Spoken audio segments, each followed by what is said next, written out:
Hello, my name is Duncan Muhumira and welcome to Children and Not Small Adults. Today we discuss a little more in detail our topic from last week. So this is part 2, hypothermia in babies or neonatal hypothermia. Why is this a dangerous condition? What are the consequences of hypothermia in babies? Which babies are affected the most and which babies should we protect with even much more care? What can we do about hypothermia in babies? And what are the preventative measures we can take? Today we discuss all of that in this video. To start with, hypothermia in babies is defined as a low core body temperature of less than 36.5 degrees Celsius. Under it are other classifications of severity like cold stress, moderate hypothermia, severe hypothermia. Why is this a dangerous condition? In our last video, please make sure to check it out, we said that hypothermia causes everything in the body to be slow, and we said that babies with hypothermia don't respond to treatment.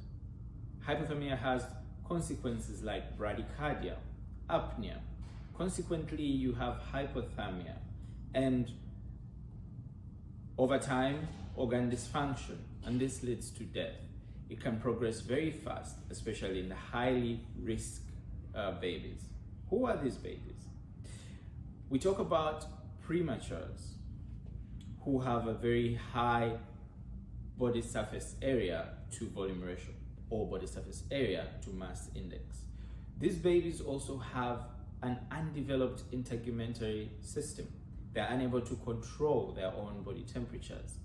We talk about very small babies or low body weight babies who are defined as babies under 2.5 kilograms at birth.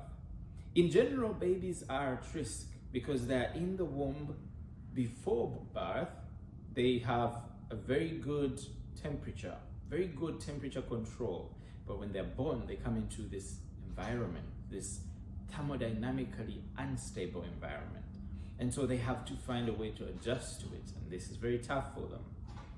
The other babies that we find are at high risk of hypothermia, babies who are left unattended to, babies born in poor conditions, babies who are sick, babies who are not well, who have sepsis, infection, or any other kinds of problems.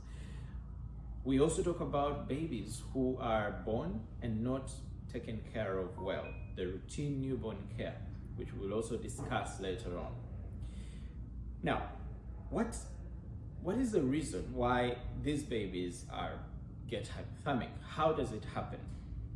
Number one, babies lose their temperature to the surrounding environment, and we often think about radiation, where babies lose their temperature to an object in the environment, but that they're not necessarily in contact with.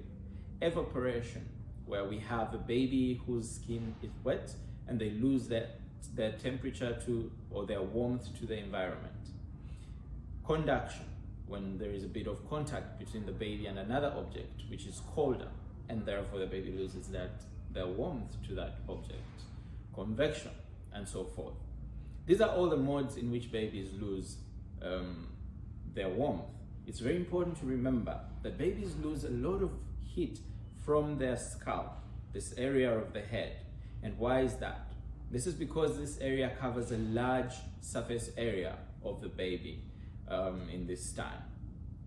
Now, to our important question, how can we prevent hypothermia?